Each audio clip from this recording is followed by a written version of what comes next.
Hello everyone, my self Vinita. So students, आज हम अपना सेकेंड चैप्टर स्टार्ट करेंगे जो कि आपका 10th क्लास का होगा, एनसीईआरटी से बेस्ड, जो कि 2.1 हम सोल्व करेंगे। तो ये जो 2.1 है, या मैं कहूँ सेकेंड चैप्टर जो है, इसका नाम क्या है वो देख लीजिए। ये आपका जो चैप्टर है वो पॉलिनोमियल बेस्ड है। इस चैप्टर का जो नाम है वो पॉलिनोमियल्स है। तो पॉलिनोमियल्स को आप पिछली क्लासेस से पढ़ते आ रहे हो। 8 में भी आपने पॉलिनोमियल्स पढ़ा, 9th में भी आपने काफ़ी डिटेल में पढ़ा। अब 10th क्लास में हम पॉलिनोमियल्स को पढ़ेंगे दोबारा से। तो एक बार हम इसको रिवाइज कर लेते हैं, क्या है पॉलिनोमियल्स में, क्या क्या टर्म्स यूज़ होती है, क्या क्या चीज़ें आप जो मतलब वर्ड्स यूज़ करते हो पॉलिनोमियल्स के लिए, वो देख लेते हैं एक बार। ठीक है, फिर हम एक्सरसाइज 2.1 को सॉल्व करेंगे। तो आपके पास सबसे पहले पॉलिनोमियल क्या होता है, पॉलिनोमियल की डिफाइन क्या है या किस फॉर्म का होता है। तो हम कह सकते हैं एन एक्सप्रेशन, मैं रफली एक बार इसको समराइज करा देती हूँ। An expression of the form A N X की power N plus A N minus one X की power N minus one plus up to dot dot dot up to so on A one X plus A naught.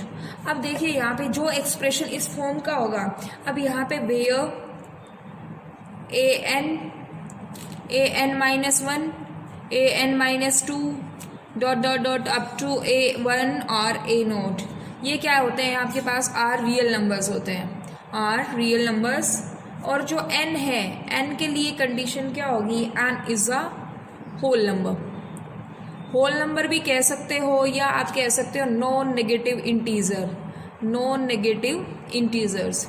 अब मैंने ये पहले भी आपको बताया है नॉन नेगेटिव इंटीजर क्या होता है। नॉन नेगेटिव का मतलब होता है, अगर मैं कहूँ कि x is a non negative integer, तो वहाँ पे कंडीशन क्या होती है, x greater than equals to zero. तो देखिए, अब greater than equals to zero कह दिया है तो हम उसको होल नंबर भी कह सकते हैं। तो यहाँ पे कंडीशन जो होती है n के लिए वो क्या होती है, होल नंबर होना मस्ट है। तो वो क्या कहलाता है, is called polynomial in x। ये आपके पास पॉलिनोमियल की फॉर्म होती है।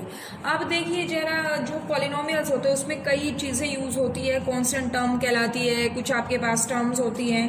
तो देख लीजिए ये क्या होता है, जहाँ पे ये जो आपके पास पॉलिनोमियल मैंने लिखा है, ये अलजेब्राइक एक्सप्रेशन जो मैंने लिखा है, इसमें क्या क्या चीज़ें होती है, ये ए एन एक्स की power N A N minus one X की power N minus one up to so on A one X A naught, ये सारी क्या कहलाती है, टर्म्स कहलाती है, are called terms of the polynomial. या मैं कहूँ पी एक्स, यहाँ पे कोई भी आपके पास एक्सप्रेशन है पी एक्स, उसको पॉलिनोमियल को डिनोट कर लिया हमने। ठीक है, ये क्या हो गई, पी एक्स की टर्म्स कहलाई। उसके बाद आता है ए नोट, क्या होगा, जो ये लास्ट वाली टर्म होती है उसको हम बोलते हैं constant term. A note is called, ये आपके पास होती है कॉन्स्टेंट टर्म होगी। और जितने भी आपके पास ये A N minus one A N minus two up to so on, जो ये होंगे ए वन ए नोट, ये आपके पास क्या होंगे, ये आपके पास कहलाते हैं कोफिशिएंट्स कहलाते हैं। तो देखिए यहाँ पे ए नोट जो था वो कॉन्स्टेंट टर्म हुई है, ये ए one A N minus one A N वगैरह जो है, ये सारे क्या कहलाते हैं, कोफिशिएंट्स। और ए एन एक्स की power N A N minus one X की पावर एन माइनस, ये सारे क्या कहलाते हैं आपके पास, टर्म्स कहलाती है। ठीक है, तो आप देखिए अगर सारे के सारे कोफिशिएंट जो ये आपके पास हैं, ए एन माइनस वन, ये सारे के सारे कोफिशिएंट अगर जीरो हो जाते हैं, if all the coefficients of px are zero, then जो आपके पास पॉलिनोमियल होगा, then px is a zero polynomial. px is called as zero polynomial, तो उसको हम क्या बोलते हैं, जीरो पॉलिनोमियल। अब देखिए ये आपके पास पॉलिनोमियल्स थी, उसमें हमने टर्म्स बता दी हैं, कांस्टेंट टर्म क्या है, टर्म्स क्या है, कोफिशिएंट्स क्या है। अगर सारे के सारे कोफिशिएंट्स जीरो हो जाए तो उस पॉलिनोमियल को हम क्या कहेंगे। ये आपके पास कुछ टर्म्स थी, बेसिक टर्म्स थी, जिनके बारे में आपको पता भी होगा, हमने अब समराइज कर लिया है। ठीक है, अब जो हमारे पास जो टाइप्स आते हैं, टाइप्स में आपने देखा होगा कि आपके पास लीनियर पॉलिनोमियल होता है। लीनियर पॉलिनोमियल क्या कहता है, लीनियर पॉलिनोमियल की अगर मैं डेफिनेशन देखती हूँ तो ये आपके पास क्या होगी,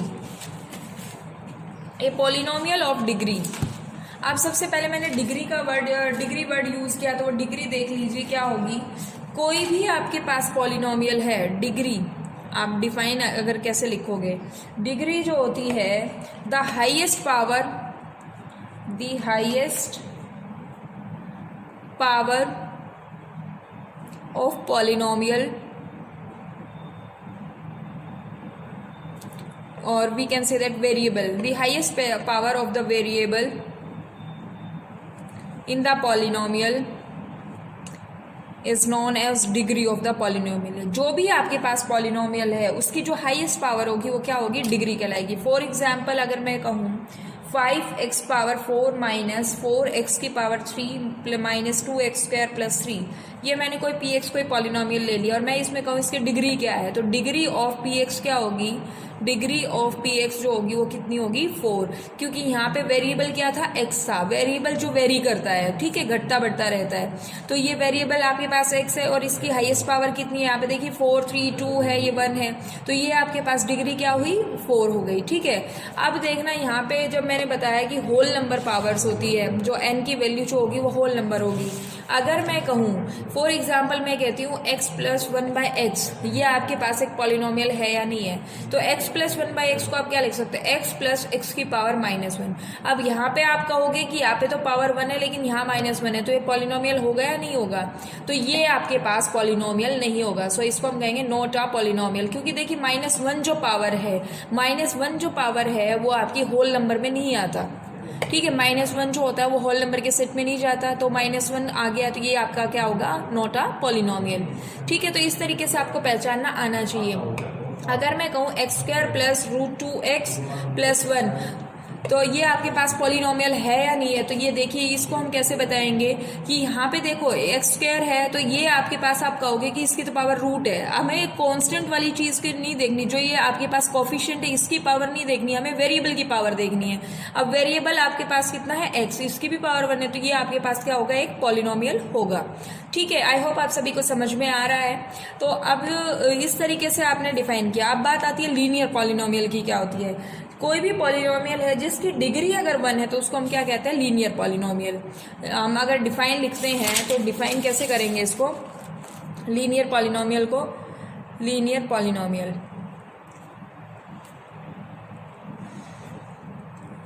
a polynomial of degree, a polynomial of degree 1 is called linear polynomial.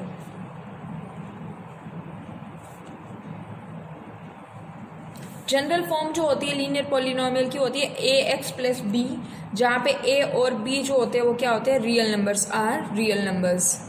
तो ये आपके पास कंडीशन होती है कि आपकी जो जनरल फॉर्म जो होगी लीनियर पॉलिनोमियल की वो क्या होगी, ax प्लस बी, और a और b क्या होंगे, रियल नंबर्स होंगे, और जहाँ पे a नॉट इक्वल्स टू क्या होगा, 0, a नॉट इक्वल्स टू 0। देखिए अगर a नॉट इक्वल्स टू 0 रहा तो ये आपका लीनियर पॉलिनोमियल। अगर a 0 हो गया तो ये वाली टर्म तो आपकी खत्म ही हो जाएगी, तो आपके पास सिर्फ क्या बचेगा, b, और b क्या है, कॉन्स्टेंट, तो क्या हो जाएगा, कॉन्स्टेंट पॉलिनोमियल हो जाएगा। ठीक है, तो आप फॉर एग्जाम्पल अगर हम कहें, for example 2x plus 5 4y minus 1, ये आपके पास क्या है, लीनियर पॉलिनोमियल्स है, जहाँ पे आपके पास a और b दोनों क्या है, रियल नंबर्स, और a naught equals to 0।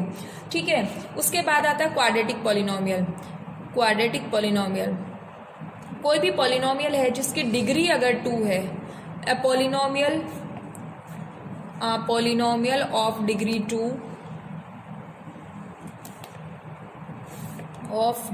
2 is called quadratic polynomial। ठीक है, और इसकी जनरल फॉर्म जो होती है वो क्या होती है, general form of quadratic polynomial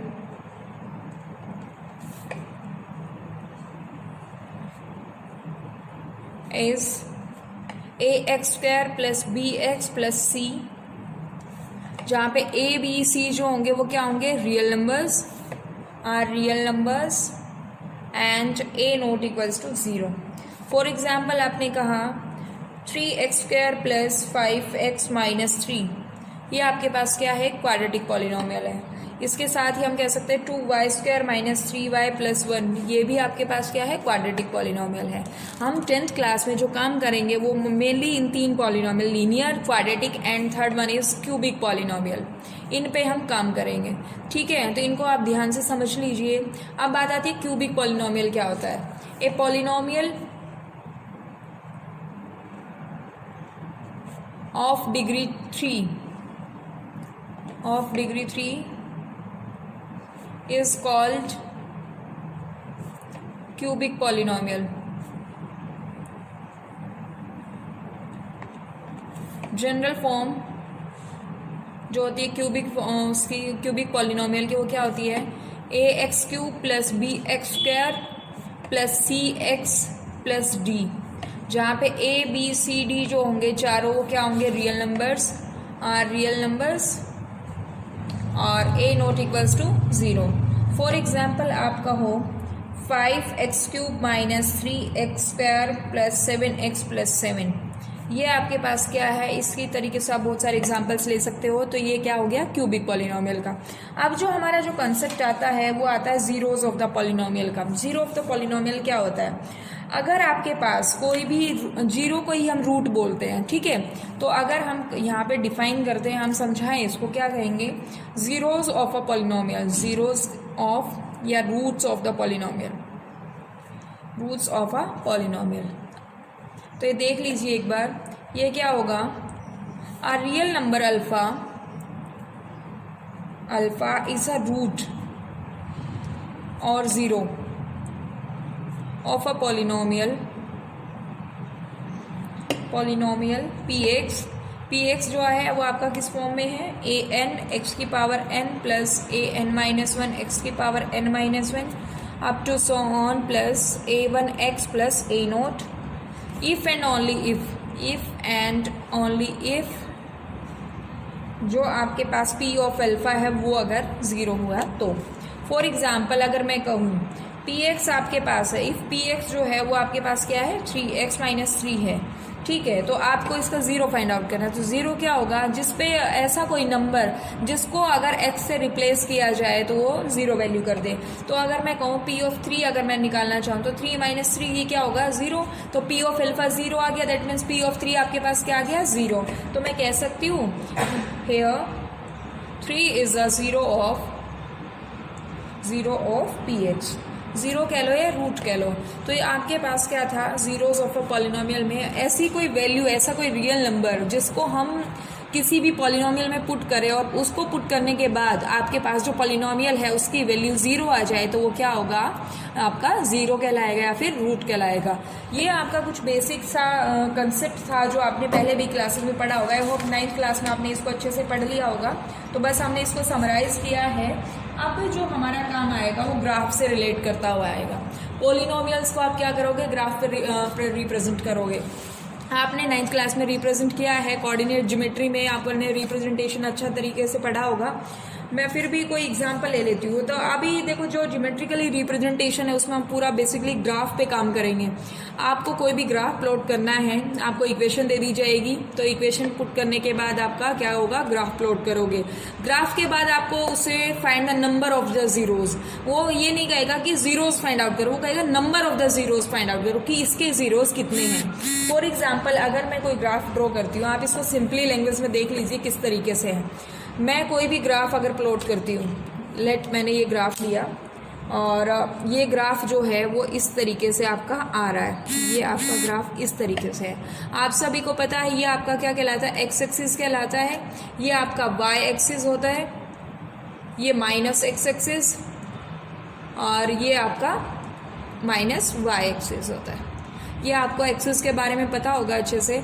अब मैंने ये ग्राफ प्लॉट किया तो देखिए number of the zeros, find the number of the zeros of the following graph. आपसे अगर क्वेश्चन दिया जाए ये कि इसके ये जो ग्राफ आपने प्लॉट किया है इसके number of the zeros find out करो, तो सिंपली लैंग्वेज में आपको ये ध्यान रखना है वो सारे पॉइंट्स जो एक्स एक्सिस को कट कर रहे हैं, एक्स एक्सिस दैट मीन्स ये वाली एक्सिस जो है उसको कट कर रहे हैं, जितने भी पॉइंट्स पे ये एक्स एक्सिस को कट कर रहा है ग्राफ, वो सारे क्या होते हैं, आपके नंबर ऑफ जीरोज होते हैं। अब देखिए आपने ग्राफ लिया, ये कोई भी ग्राफ है, ठीक है, तो आपका ये जो ग्राफ है ये एक्स एक्सिस को कितने पॉइंट्स पे कट कर रहा है, यहाँ पे आपके पास एक पॉइंट है, ये मान लिया ए पॉइंट हो गया, ये यहाँ पे कट कर रहा है, ये आपका क्या हो गया, बी पॉइंट हो गया। अब आप ये नहीं कह सकते ये आपके पास जो आपका परपेंडिकुलर हो रही है दोनों एक्सिस, वो भी आपका एक पॉइंट है। आपके पास ग्राफ इस शेप का था, अब ग्राफ ने जब एक्स एक्सिस को कट किया तो 2 पॉइंट्स पे कट किया, तो इस ग्राफ का जो आपके पास नंबर ऑफ जीरोज होंगे वो कितने होंगे, 2 होंगे। तो फॉलोइंग ग्राफ के आपके पास जो जीरोज हैं वो कितने होंगे, 2 जीरोज होंगे। आई होप आप सभी को समझ में आया होगा। दोबारा से एक बार मैं सिंपली लैंग्वेज में बता देती हूँ कि आपके पास जो ग्राफ होगा वो एक्स एक्सिस को वो जितने भी पॉइंट्स पे कट करेगा वो सारे के सारे पॉइंट्स क्या कहलाएंगे, जीरोज ऑफ दैट ग्राफ कहलाएंगे। ठीक है, अब एक्सरसाइज शुरू करते हैं आपकी 2.1। एक्सरसाइज है 2.1, ठीक है, तो ये सोल्व करेंगे। इसमें ग्राफ का क्वेश्चन है। अगर आपको समझ ना आया हो तो आपके पेज नंबर 24 पे कुछ केसेस बनाए गए हैं, पेज नंबर 24 एनसीईआरटी की बुक में, तो वहां से भी आप देख सकते हैं। तो अब जो आपका जो क्वेश्चन है वो कहता है, क्वेश्चन मैं लिख दे रही हूं, question number first, the graph of y equals to px are given in the figure below for some polynomials px. Find the number of the zeros. Find the number of zeros of px in each case. आपके मैं पहले graph plot कर देती हूँ। First जो है ये आपके पास कुछ ऐसा है, मैं रफली आपको ड्रॉ कर रही हूँ, आपको प्रॉपर तरीके से इसको ड्रॉ करना होगा। ये आपके पास है, ये एक्स एक्सिस है और ये क्या है, वाई एक्सिस। ठीक है, तो आपकी एक स्ट्रेट लाइन ग्राफ है, ये आपका फर्स्ट ग्राफ। ठीक है, सेकेंड ग्राफ जो है वो कुछ इस तरीके से है।